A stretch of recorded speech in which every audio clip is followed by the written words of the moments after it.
2009, Najib introduced One Malaysia as a national slogan with the goal of fostering ethnic harmony, inclusiveness and unity. It aimed to promote important values such as loyalty, creativity and integrity, encouraging cooperation among all races to achieve national success. The concept also aligned with Malaysia's ambition to become a developed nation by 2020 with a particular focus on education. This included unity programs in schools and the provision of inclusive scholarships for students of all backgrounds. However, the concept faced significant criticism. Some fear that it might undermine Malay rights, while others believe it was influenced by foreign ideas like Israel's One Israel campaign. The 1MDB corruption scandal further damaged public trust in the initiative, associating it with political controversy. Despite its positive impacts on unity and education, many saw One Malaysia as a politically motivated concept. In response, the Barisan Nasional Government defended One Malaysia through public engagement and unity campaigns, aiming to emphasize its importance for national harmony.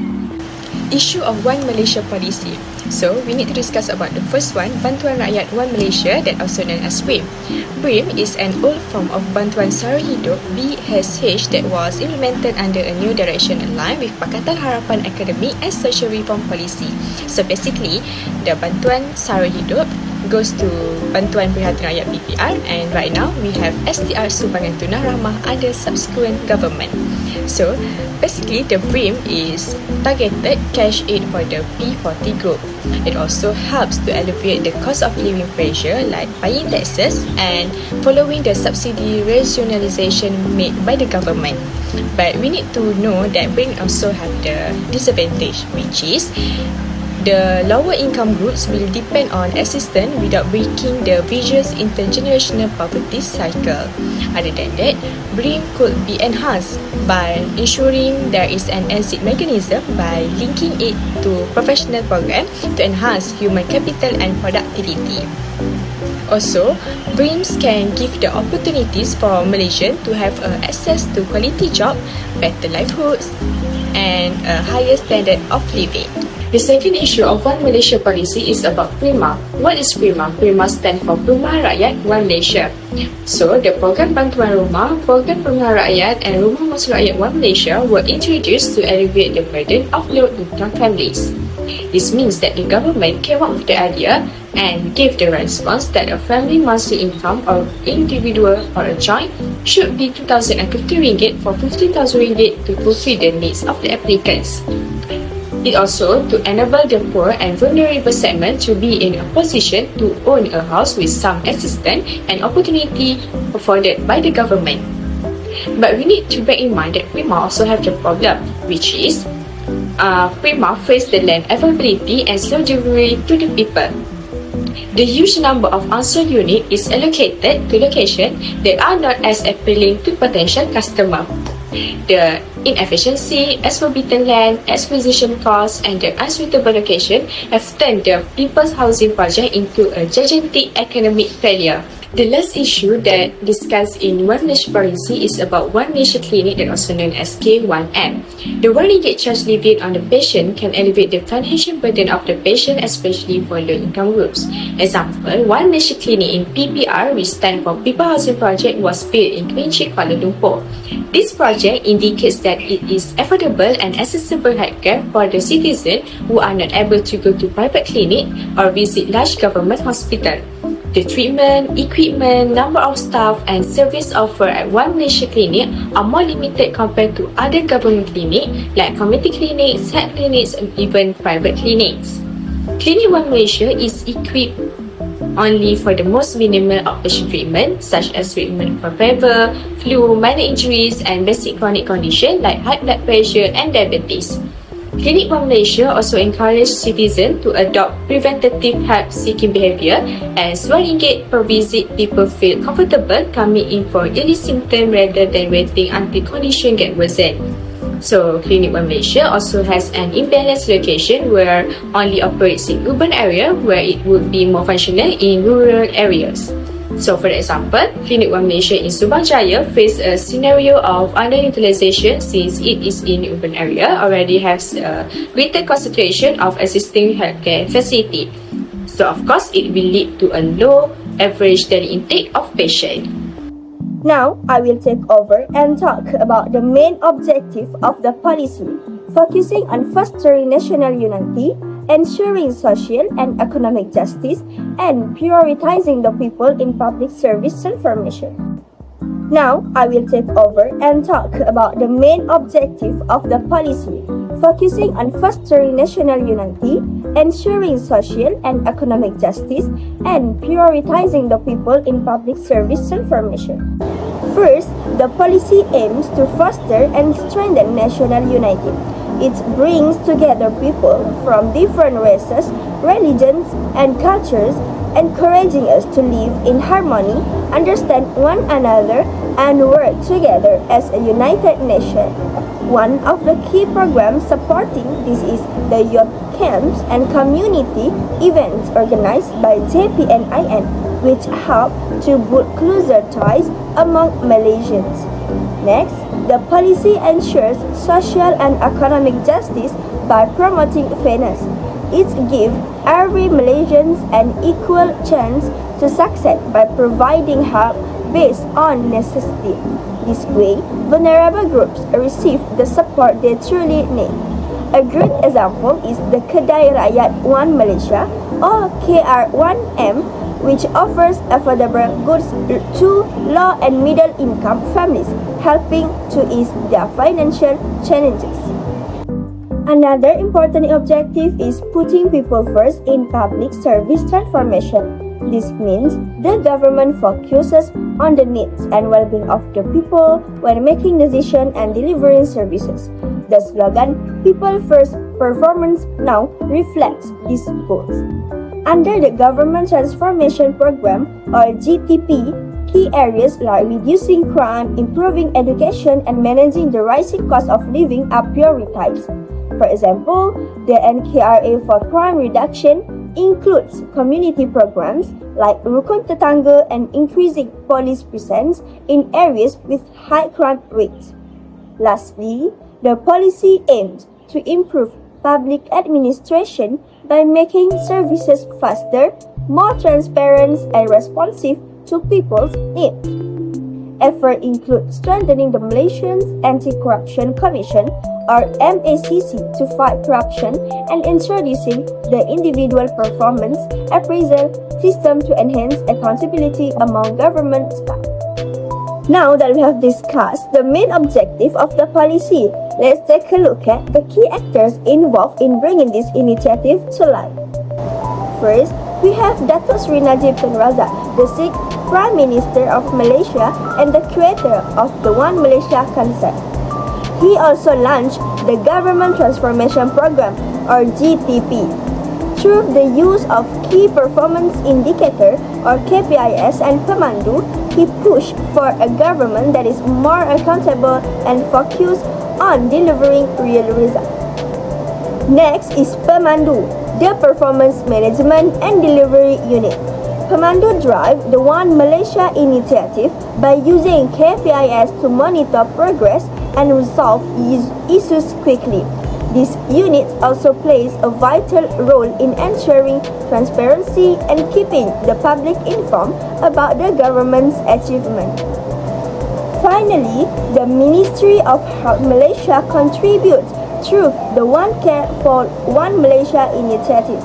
This aims to reform the healthcare system by providing high-quality, affordable healthcare services meeting international standards to better serve all Malaysians. Hi, I'm so excited to be here today to share with you something that has truly made a difference in many Malaysian lives. The implementation of the 1 Malaysia initiative launched by our 6th Prime Minister, Datuk Seri Najib Tun Razak in 2009. 1 Malaysia was all about unity, inclusiveness, and most importantly, making life better for the rakyat. So let's dive into 3 of the most well-known programs: Clinic 1 Malaysia, Prima Housing, and Bring Financial Aid. First up is Clinic 1 Malaysia. Launched in 2010, this clinic were designed to make basic healthcare affordable and accessible, especially for busy people and families who need fast, quality care. By 2018, there were 272 clinics across Malaysia, with Selangor having the highest number at 74, and in 2019, many of these clinics were upgraded into community clinic to offer even more service. Now, what made this clinic special? They treat common illness like fever, flu, and cough. They also did health check like checking your blood pressure and sugar levels, and even offer follow-up treatments for chronic illness like hypertension. But it doesn't stop there. They also provide maternity health check, farm visit, and even community health programs. Even better, this clinic will open from 10 a.m. to 10 p.m. 7 days a week, and the cost just RM1 for adults and totally free for children, students, and elderly. Now that's what I call caring for the rakyat. As Prima Housing, everyone dreams of owning a home, right? That's exactly what Prima aimed to make possible. Launched in 2013 under the Prime Minister Department, Prima was designed to help middle-income Malaysians, those earning between RM2,500 and RM15,000 per month, who struggle to buy house in the open market. Whether you are single, married, or have a growing family, Prima had something for you. These homes were modern, safe, and strategically located, with price ranging from just RM100,000 to RM400,000, and they were not tiny either. Each unit was at least 8,050 square feet. Thanks to Prima, many more Malaysians were able to say, yes, this is my home. And finally, BRIM, Bantuan Rakyat 1 Malaysia, introduced in 2012. BRIM was all about giving direct financial help to the people who need it the most. It was part of the National Economic Transformation Program and aimed to lighten the burden of low-income families and individuals. The process was simple and payment were transferred directly to your bank account. No long lines, no hassle. Let's look at the numbers. In 2012, household earning below RM3,000 got RM500. In 2014, it increased to RM650 and even RM450 for slightly higher income groups. By 2017, the amount rose to RM1,200 for the lowest income group, with RM900 and RM450 given to others in need.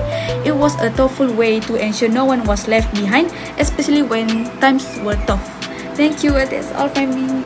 I'm going to share with you an analysis of the effectiveness of the 1 Malaysia policy. Let's begin. First thing first, strength of the 1 Malaysia policy. The 1 Malaysia policy, introduced by Datuk Seri Najib, had a strong message to promote unity in a multiracial country without forcing people to lose their cultural identity. The slogan and logo were used everywhere, helping Malaysians feel connected to one vision.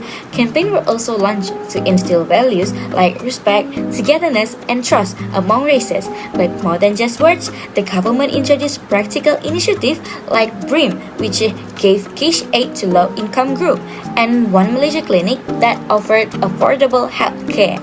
All these efforts made people, especially the B40 group, feel seen and supported. It really pushed forward the idea of inclusiveness. But of course, no policy is perfect. One major weakness of the 1 Malaysia policy was that it lacked clear and detailed strategies. Many people felt it was just political branding rather than a genuine plan for unity. Programs like BRIM and Prima were helpful but not designed to last. There was no long-term sustainability. And then came the 1MDB scandal, which was linked to the same leadership that introduced this policy, that really damaged public trust. When people lose confidence in the people behind the policy, it's hard to believe in the policy itself, no matter how good it sounds. Even with those weaknesses, the policy actually opened up a lot of opportunities. For example, it had the potential to help build a stronger Malaysian identity where all races could live together with respect and equality. It could have improved how people from different backgrounds interacted, especially the younger generation, like in schools and universities. On a global level, it also had the power to boost Malaysia's image as a peaceful, united country that respects diversity. That's a big deal because it could attract more tourists, foreign investors, and even increase national pride and economy. Last but not least, let's talk about threats. The biggest one, politics. After the 2018 election, the government changed and the new leadership didn't continue the 1 Malaysia policy. That shows how vulnerable national policies are to political shifts. Without long-term support, even good policies can disappear overnight. Another threat was the public perception of favoritism and unfair treatment. When people feel one race is being prioritized over others, unity becomes harder to achieve. So, even though the policy had good goals, the lack of fairness and trust created more racial tensions instead of solving it. To wrap up, the One Malaysia policy had strong points and real potential, but without clear strategy, public trust, and political consistency, it struggled to truly unite Malaysians long term. In conclusion, the 1MALAYSIA concept was introduced to foster international unity and promote mutual trust and respect among Malaysians. It focused on creating shared goals and values, ensuring that no race was left behind, and encouraging inclusivity and national progress. In a multiracial country like Malaysia, embracing diverse cultures and beliefs is crucial for building a unified national identity. The concept calls for qualities like integrity, dedication, and loyalty from all citizens. While it achieved some success in promoting unity and supporting low-income communities, its overall impact was limited due to inconsistent implementation and damage from political scandals. Despite the initial optimism, 1MALAYSIA ultimately fell short of creating a lasting, truly cohesive society. That's all from us. Thank you.